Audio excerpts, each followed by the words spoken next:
So Shop for Shops is a shelving and display business. We supply fixtures and fittings to the retail industry, clothes racks, hangers, point of sale, equipment. You could call that shop supplies if you like. My father sold an exhibition hire services business in about 1999. He then went into a theoretical retirement but didn't retire. And so him and a business partner bought out the hanger factory and they relabelled it Shop for Shops. At that stage, I would have been about 15 or 16. So I'd grown up selling in showrooms, packing boxes in holidays, and I'd grown up in the business. And so I then left, had my own short career doing other things, and then came back when we acquired a business in Sydney. And then I was here to help out for a year or two and then stayed forever, stayed since then. The product that we developed was a gondola shelving system. We never had a freestanding system that was as versatile as what we have now. So we've gone from being a clothing boutiques pretty much exclusively to being able to send this stuff into chemists, giftwares, clothes shops. We're in garages and we're in kids' bedrooms. Over time, we've added on this fit-out business on the back of some pretty good product development. We've also got a product design and development team looking at market trends, looking at their own ideas. We've got a couple of pretty creative people in the business. Our call it success, if you like, or our place in the market is that we can do it all. We're a small medium business, so we can give you great service. And we also actually design our own product. We don't just go and find the best price. We've got very, very long, strong relationships with our manufacturers. And so our growth started happening when that range was being developed. We outgrew our former software, I would say 3 or 4 years ago. That's how we started. We said we just do not have a bit of technology that can help the business grow. So we then appointed someone independent to help lead us through that process. Because when you're contacting vendors directly, you generally get sold the dream, and so every bit of software suits your business. We then managed to shortlist, I think about three independent vendors that probably could do the job we needed done, and then we ended up going with NetSuite. We wanted most of what we did inside one platform. We didn't want to be bolting on warehouse management systems, accounting packages. We didn't want to be bolting on CRM. We wanted something that could fundamentally do most of it. We chose NetSuite. We enjoy working with Klugo. Selecting a partner is fundamental to the whole process. You got to get someone you like, and you got to get someone you trust. And so when we met Klugo, those two boxes were ticked. It was quite clear from the work we did with Malcolm. I think in some ways Malcolm was also interviewing us. I think Malcolm, he's kind of refreshingly direct and honest and upfront and very easy to work with. From an implementation side of things, you've got to make sure you're working with a business that's reasonable, that he's going to allocate some resources and not just say, you do it all for me. But one of the things we did from the very start was to allocate hours. We knew we had to have hours on the inside. And so Malcolm did spend a lot of time listening to us. And then he went away and Klugo went away, looked through our requirements, looked through where we were at and what we needed done. Then we decided we could work with each other, which was excellent. In hindsight, it was great. It was a great decision. I think that was one of the core strengths of Klugo probably, was that you did actually seek to understand how we run a process, how NetSuite could interface with that process and what you might need to change in order to do it better. There weren't a lot of things that needed deep insight, but where there was, that was where Klugo was very good, very reflective and respectful of how we did things. So there was an element of that, definitely, certainly within our warehouse. Getting that warehouse, that was very important. I think Malcolm and Fred met on site, and that was a revelation after that. That was great. Never really thought about it until now.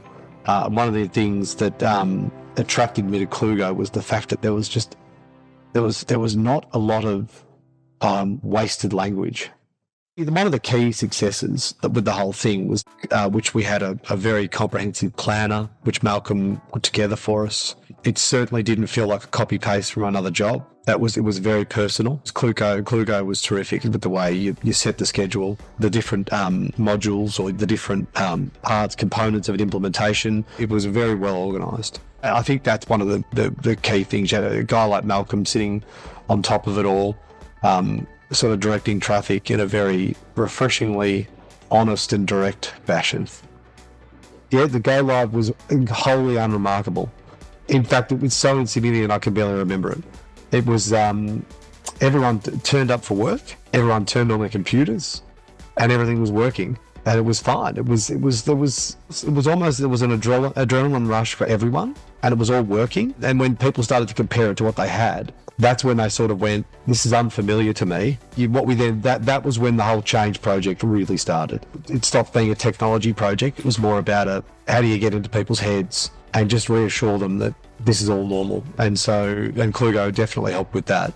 And that's probably the part now that we're struggling to adjust. It's the re-engineering of people from being feverishly administering their work and trying to find information, trying to find bits and pieces of data around the place where it's all there now. That was when you had to stick close to all your key people. I think that's been really noticeable. You've seen some people who have really picked it up and run with it. And, they're adding notes, they're adding tasks, they're adding reminders. And then there are people who are struggling to keep up with it a little bit. They just need a little bit more training and a bit more time. But our business, Shop for Shops, I mean, one of our strengths it always has been, it's been service and talking to customers. I've used NetSuite on a mobile, on an iPad, on a computer. I've got more time than I used to have, and I can see 5 or 6 quotes there that I haven't followed up. Maybe I should ring the customer and see how they're going, see if they need an update or if they're worried about something. When you send, we used to, in order to get someone to act on a quote or a sales order, you used to have to go through a print process and send them a PDF. Now you just send them a hyperlink, and it's just so quick and easy. So that means we can probably end up servicing them a lot better.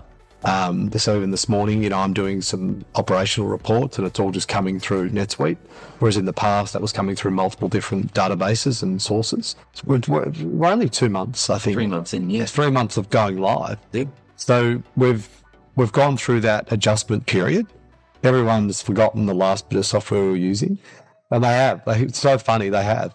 Our warehouse management system is pretty seamless now. And the reporting out of that's been great. Now people can do things faster, quicker, which is great. So NetSuite's probably opened like you're saying, it's opened our eyes to how technology can be used to help the business grow and effectively make more sales. This is important. Visibility. From a sales side, it's never been better. We used to have horrific trouble trying to monitor our pipeline of business. So that's anything from a lead to a quote to a sales order through to an invoice. Now we have dashboards detecting and acting on information it's been a revelation. And the way that it's doing that is we're probably capturing more data on our customers than we ever have before. For years and years and years, we had error factors. We're just building in percentages of what we thought was real and not real. I mean, now it's just what you see is actually effectively is 100% correct. We're probably then going to start using some of that data that is really very accurate. So as a business owner, you can actually sit there and really have some faith that the data that will enable us to better contact and speak with people who might want our services. Yeah, it's a different world, yeah. And so that makes people a lot more accountable. There's a lot less wiggle room because performance is really, really, really easily detected.